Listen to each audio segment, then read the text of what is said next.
daisy chains and sweet champagne, and 2 days alone with you.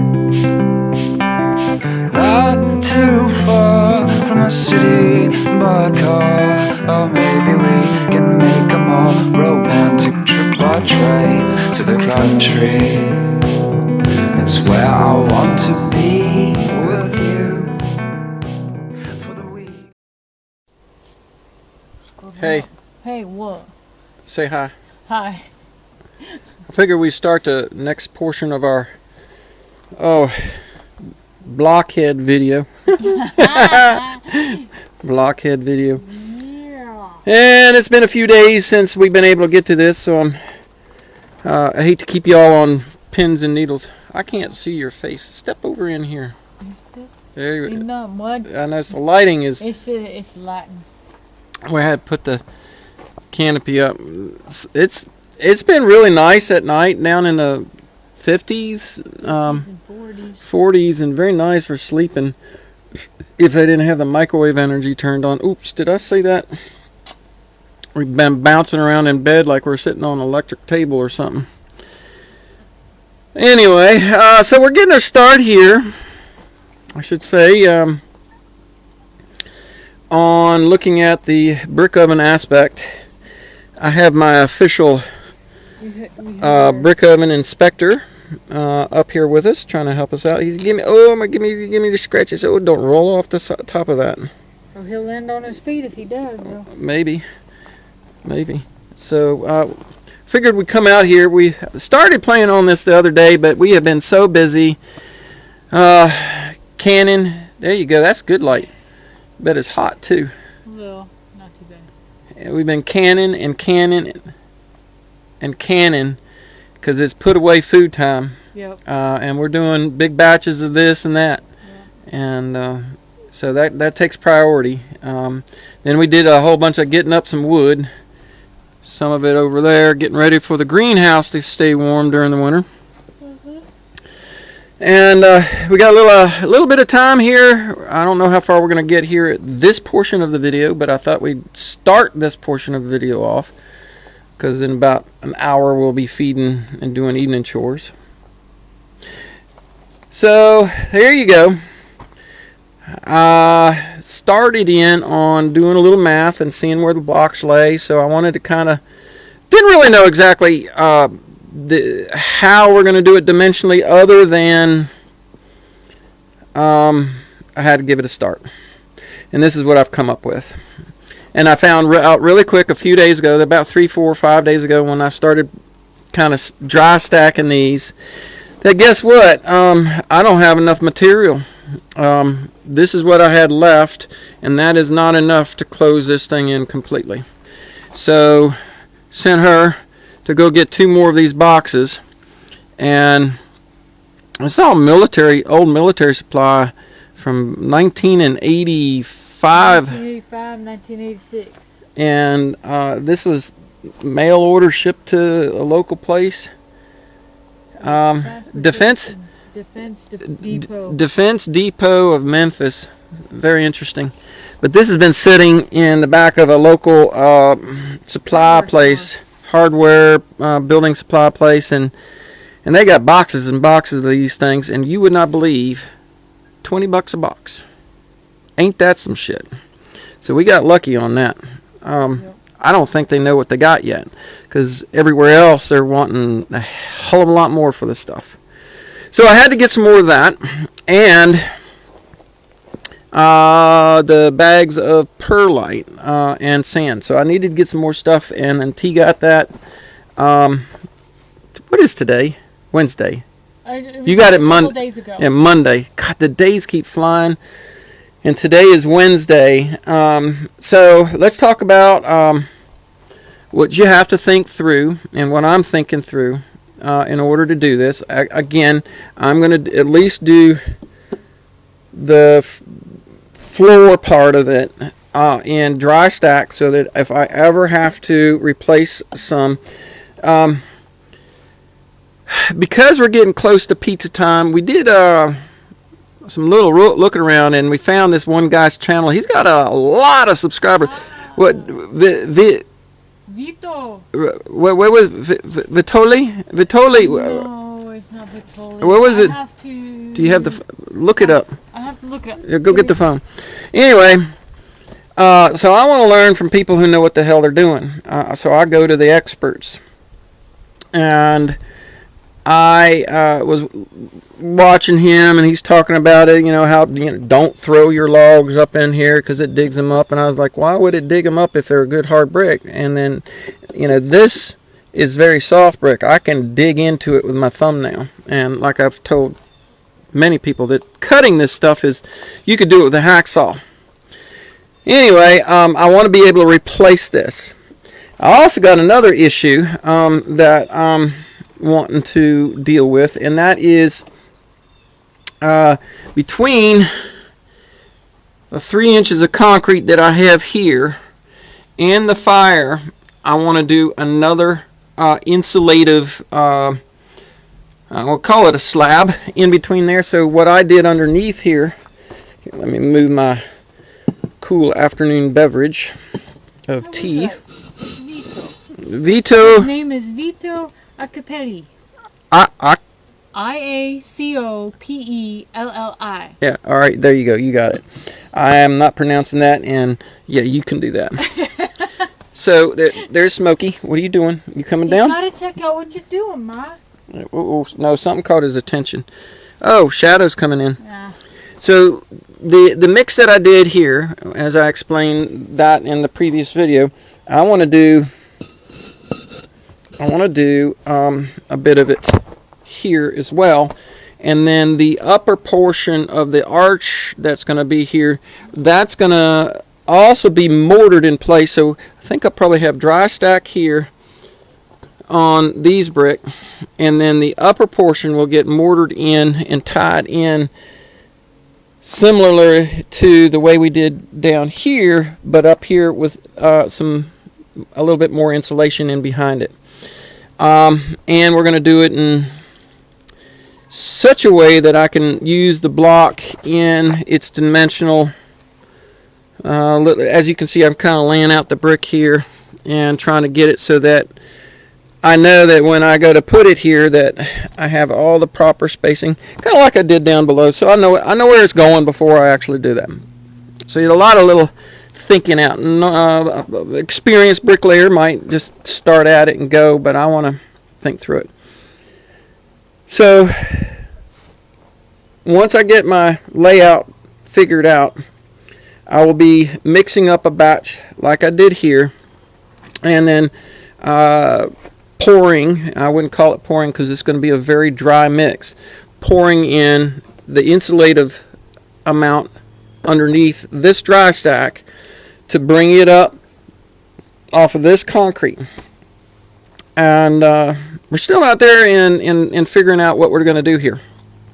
You can see I've kind of got a nice little box figured out, but I got an issue here, and you all remember what I said about the flue for the smoker, that it needs to be opened up, which means this wall really needs to go this way more, and that would make it look lopsided in relationship to the opening below. So right now it is perfectly centered because I did the math and pulled a tape measure and marked it for the center, but I got room over here. What I can't do, and I don't think I want to do, is go back further on that side. I think I like the depth, but I do need some more width here. So this was the first iteration. It may not be the last, definitely it won't be the one we use because I've got to open it up.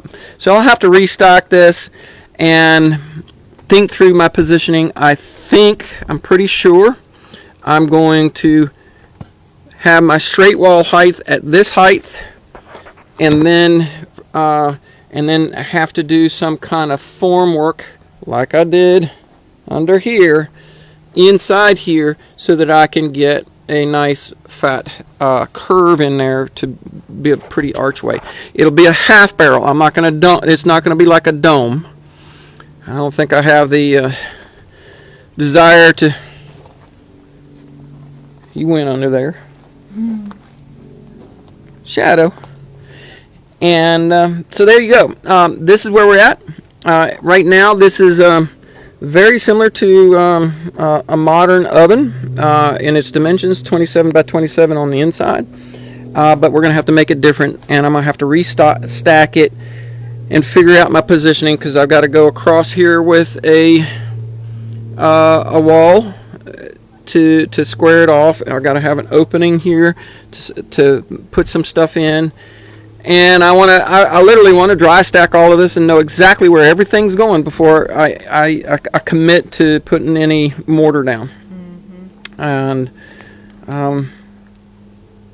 so this is something that you would have to do in the same way, and depending upon how you did it with your smoker, or if you didn't do it with a smoker, you could go with this size and probably just start laying brick. But I'm going to do the play. We're playing with blocks today, honey. We're playing with blocks. There, get the lighting on. Yeah. We're playing with blocks. So enough of me running my mouth of 10 minutes here, so that you understand what we're doing and why we're doing.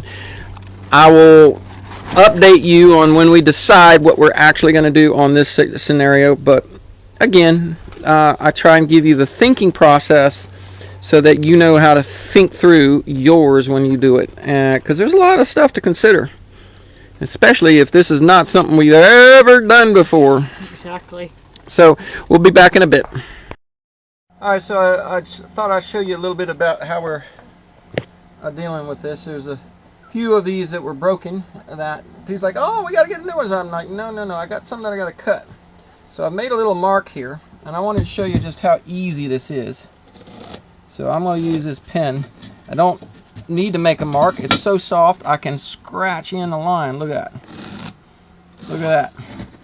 And I'm going to run around the whole thing so that I have something to keep my eye on when I'm cutting it. I've already cut one. I got this one and this one to cut. Now what? This is a dull blade. Old hacksaw blade. And let's see, let's do it this way first. Shadow, you are such a photo bomber. Right under the camera.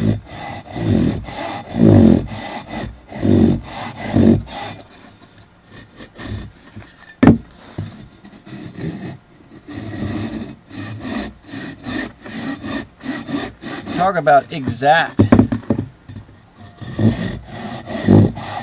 I'm almost not applying pressure. Almost. Very light pressure. Alright, so I got to start. I'm going to work my way through here.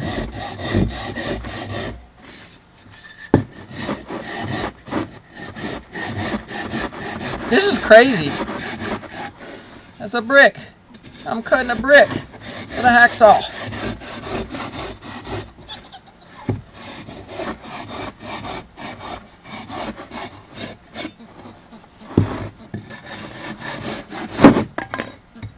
Shucks, it cracked.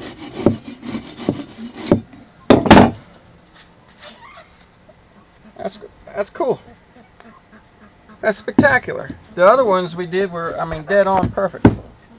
So, do it again here. This is crazy cool.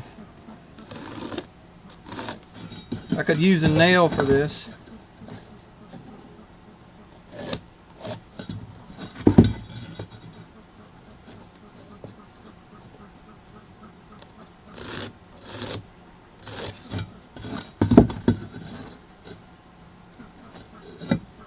It's a little over. Somehow I got off on my mark there, but we'll bring it all together here.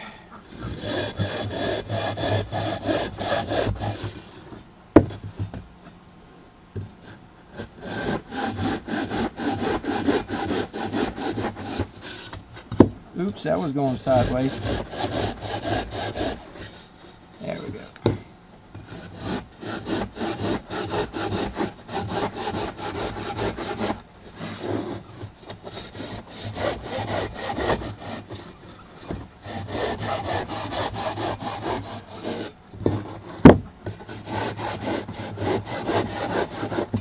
Oh, and it splits off the last little bit.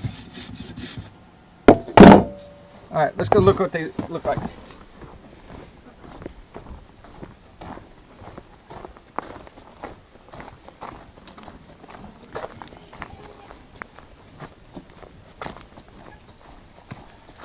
All right, so that one's going to go right there. And that one's going to go right there. Okay, I still got some more to cut, but we took everything apart and slid it over half a brick and then added another row of bricks here. And if you come in and look in here, this, careful with these bricks right here, this is getting to where we need to be. So I can trim this up right here, this brick, to get to the opening. And I'm going to have to cut another brick. I just have this one in place that comes out equally so that I got a nice equal channel here. Now come over here, honey, and look in here. So this brick and this brick will, these two bricks will cover the hole when I'm not using it as a smoker. And then there will be a wall here. So you come on over to the back to the inside, and once I have these two cut and properly placed and I have a nice channel here, then when I'm not using it as a smoker, I'm just going to slide this brick and this brick up against here to keep the air from just freely flowing through here, because I need the air to go through the flue and everything. So come back around over here. Now on this section right here, you can see this is the placement of where the bricks are going to be, but I'm going to use my insulative mix of concrete on either side here, and I'll probably make some kind of little wooden frame to come up in here to give this a shoot. So through here, all the way up and through here, and then the smoke comes into the chamber, and I'm not 100% sure of where we're going to put the flue. Most of your brick ovens, they'll have them here. T was even thinking that maybe if we didn't want it right here, that we put it over here on this side, or I could put it on the back. I'm not 100% sure, but I think I got the bottom part figured, the actual floor. I think I got my walls figured, minus a few cuts here. We're going to cut another one here, cut a piece here. But you can see how easy that was. Heck, I bet you this one will fit right in here. Oh, not quite. Not quite the same. But got my inspector. My inspector.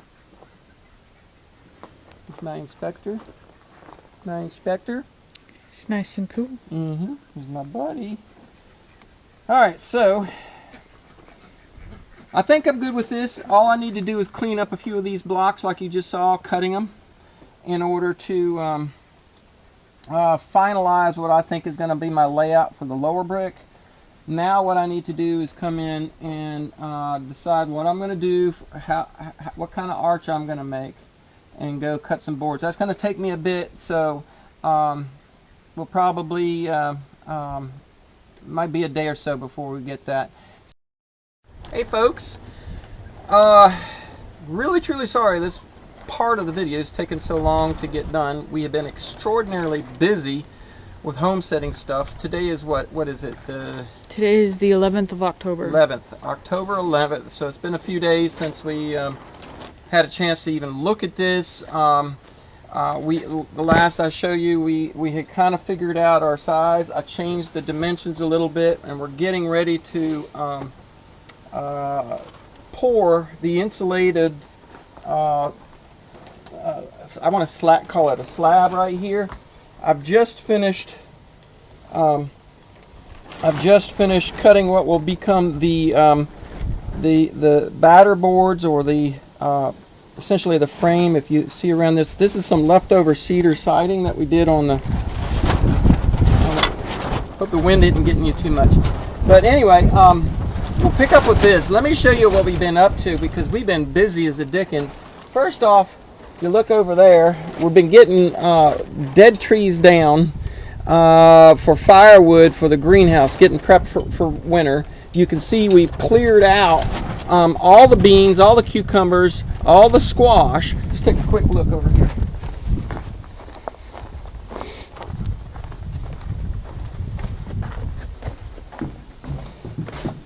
We filled this wheelbarrow, or this wagon and box, with probably 3 to 4 times what you see here. We sold a little bit, we gave a bit away, we gave a lot to a lot of our friends. We've been working on firewood, we've been getting some ready, and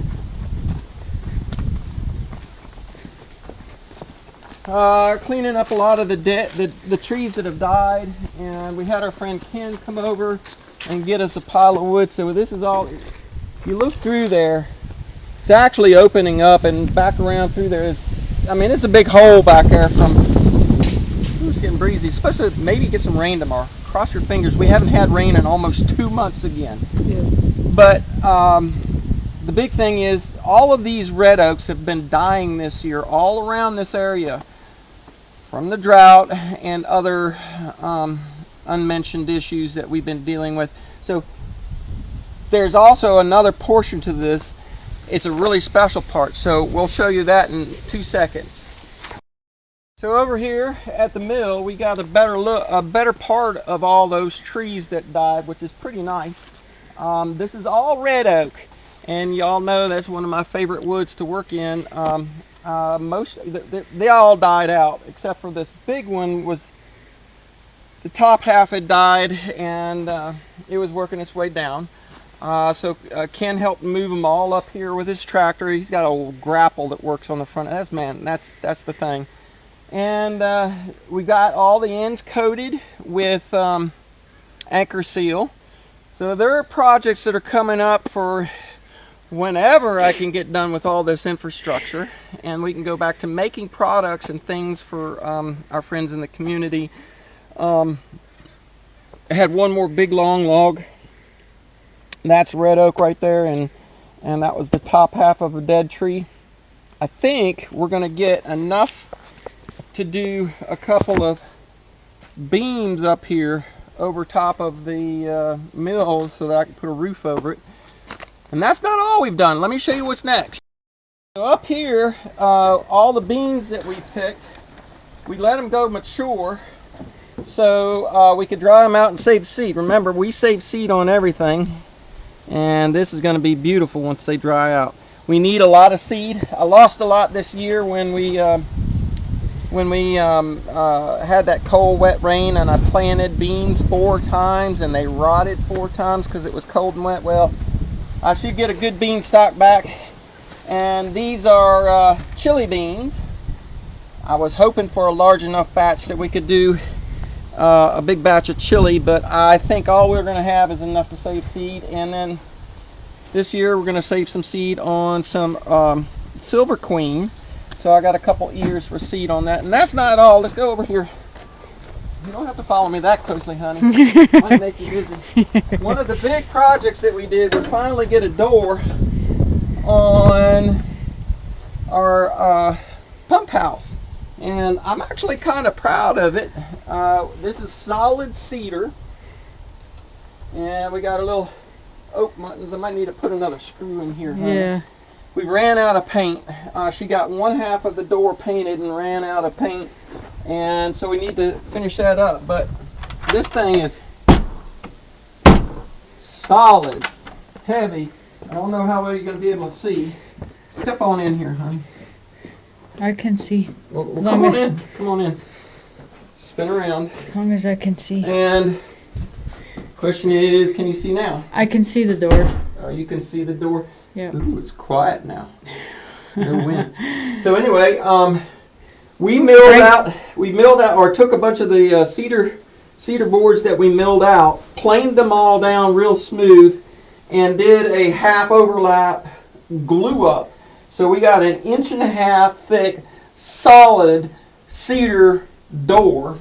And then I did a couple of braces across the back to make sure that hopefully this thing doesn't move too much. Other than that, I'm really proud of the door. It's pretty solid. Made our own handle.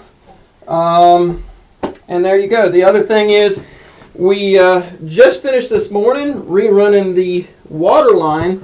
So we've got a faucet here, and right where T's standing, in this area right here. Back up there, but don't trip. I'm not going to. We're gonna eventually, when we get our washing machine, we will be able to wash, do washing. It's been a long time, every one of these steps, it takes forever to get moving ahead because we're so busy working on each one of them. But anyway, this will be the washroom. That's designed. You can see I've got a valve up here and a valve here. This valve will be for the washing machine. That valve is for something that we've been wanting for a long time.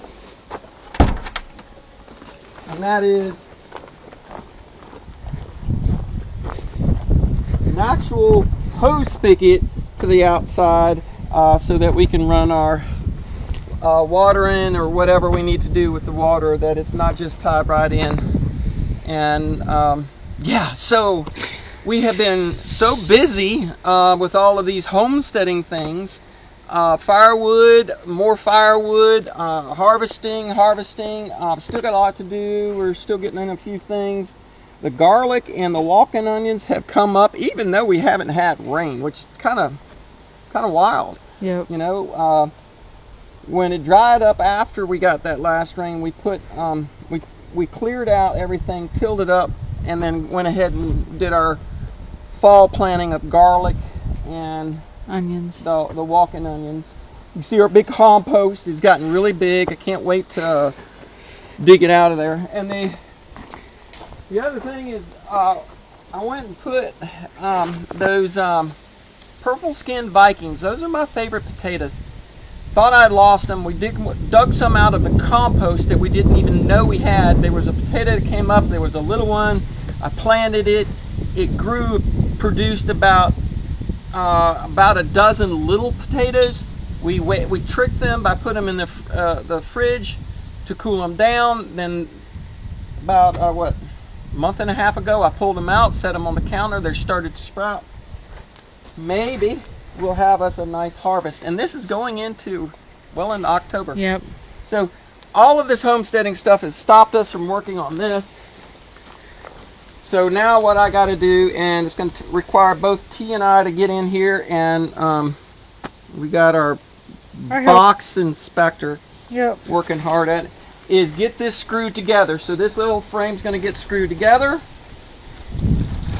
and then I'll pull these brick out, and then we're going to do our mix with the perlite in order to raise this bed up 1.5 inches so I can get another 1.5 inches of insulation between the fire and the lower concrete. I don't want it getting too awful hot. If it gets 300-400 degrees, that's one thing. I don't want it getting up there 800-900 degrees.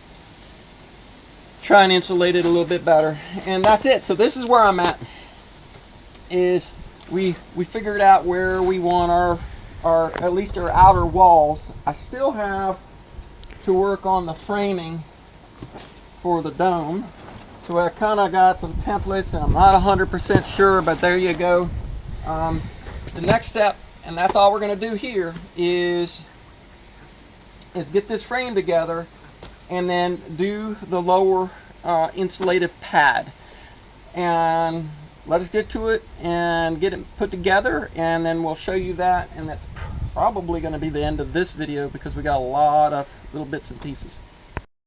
My turn. Your turn. She's hanging on. We got wind out here blowing everything around. All right, so here's a look. This is going to be my frame for the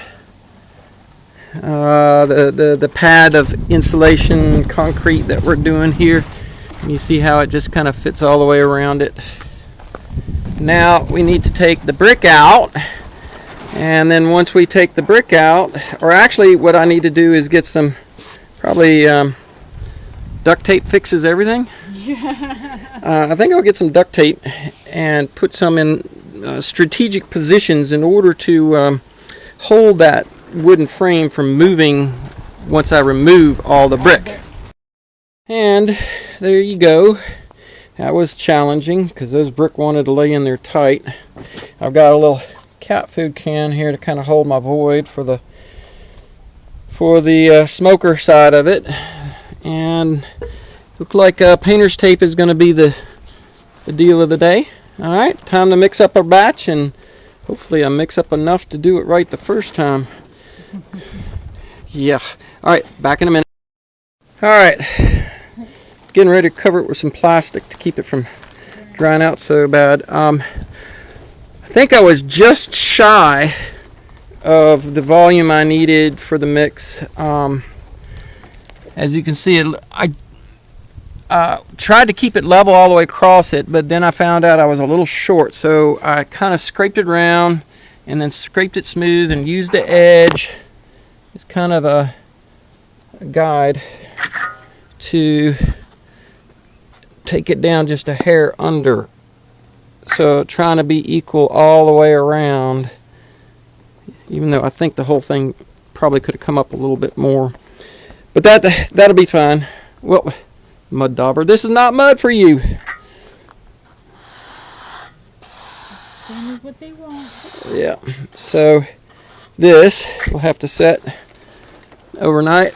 Light, fluffy. Yeah, like I said, it's the same mix that I did over here. But I think we added a lot more, I think a bit more perlite on it, and I wanted to fluff it up just a little bit. And it is kind of light and fluffy. Hi, baby girl. Here's Mittens. Anyway, so that's the next step. A lot of little details getting here. Yeah, need to kind of smooth that down, but that's it. I'll tinker with it for a minute, and then we're going to cover it. And that will be our insulated pad, and then we'll get to the next step, I guess, in the next video. So say bye for now. Bye.